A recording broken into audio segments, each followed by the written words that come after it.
Hi friends, అందరూ ఎలా ఉన్నారు?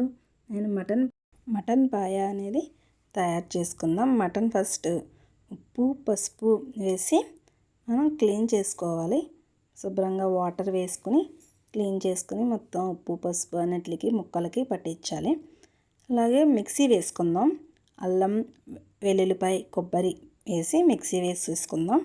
ఇప్పుడు బాండా పెట్టి ఆయిల్ వేసుకుని అందులోకి మనం ముందుగానే ఉల్లిపాయలు కట్ చేసుకుని ఉంచుకున్నాం కదా, ఆ ఉల్లిపాయలు అనేది వేసుకుని ఫ్రై చేసుకుందాం. ఉల్లిపాయలు, పచ్చిమిర్చి, అలాగే కరివేపాకు ఇవన్నీ వేసి ఫ్రై చేసుకుందాం. కొంచెం ఫ్రై అవ్వాలి కాబట్టి కొంచెం లైట్గా ఉప్పు కూడా యాడ్ చేస్తున్నాను నేను. ఇవి మొత్తం కలుపుకుందాం. ఇవన్నీ ఫ్రై స్లోగా చిన్న మంట పెట్టి అలాగే ఫ్రై చేసుకోవచ్చు. ఈ ఫ్రై అయిపోయిన తర్వాత మనం ఇందులోకి టమాటా కూడా యాడ్ చేస్తున్నాను నేను. ముందుగానే టమాటా కట్ చేసుకున్నాను. పులుపు అనేది కావాలి కాబట్టి 2 టమాటాలు తీసుకున్నాను. ఈ ముక్కలు కూడా ఇందులో యాడ్ చేసేసుకుంటున్నాను. ఇవి కొంచెం ఫ్రై చేయాలి, కొంచెం కలిపి పక్కన పెట్టాలి. అలాగే ఇందులోకి అల్లం వెల్లుల్లిపాయ పేస్ట్ వేసుకున్నాం కదా, కొబ్బరి వేసి అది కూడా యాడ్ చేసేసుకుంటున్నాను. అవి కూడా వేసి కొంచెం కలపాలన్నమాట. తిప్పుకొని ఉంచుకుంటే కలపాలన్నమాట. కలిపి కాసేపు కుక్కర్ మూత పెట్టి ఉంచాలి. అలాగే ఇంకొంచెం ఉప్పు యాడ్ చేసుకుంటున్నాను నేను. అలాగే కారం కూడా యాడ్ చేసేసుకున్నాను. కారం కూడా వేసుకుందాం. కారం కూడా వేసుకొని కొంచెం కలిపి కొంచెం మూత పెట్టి పక్కన కాసేపు ఉంచుదాం. దాన్ని ఫ్రై అయ్యాక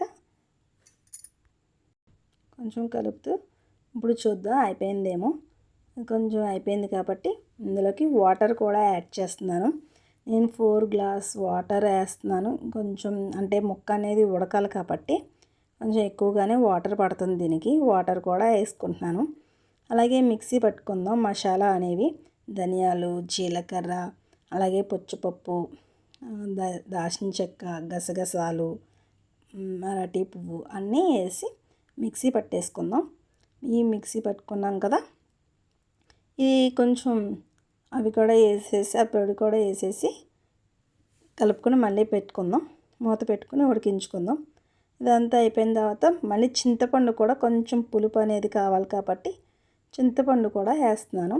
ముందుగా చింతపండు వేస్తే గట్టి పడిపోతుంది కాబట్టి కొంచెం లేట్గానే వేస్తున్నాను.